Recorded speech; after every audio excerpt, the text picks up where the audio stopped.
Saudara terpergok mencuri ponsel seorang pencuri di Bandar Lampung nekat menceburkan diri ke laut. Aksi nekat ini dilakukan pelaku untuk kabur dari kejaran polisi.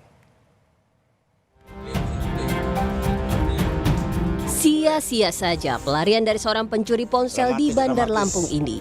Upayanya kabur dengan melompat ke laut. Akhirnya digagalkan polisi yang sedang berpatroli. Polisi harus menceburkan diri ke air untuk mengevakuasi pelaku. Pelaku diketahui terpergok saat mencuri 2 ponsel dari rumah warga.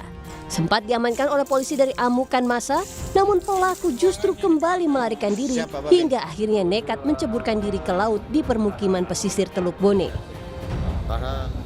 Dari massa nanti, jadi kita amankan terlebih dahulu.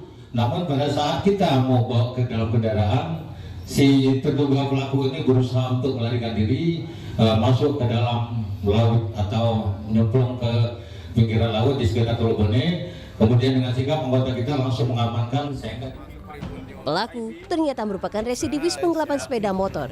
Ia baru bebas dari penjara tahun 2025. Namun kini ia kembali harus merasakan dinginnya jeruji besi karena pencurian ponsel.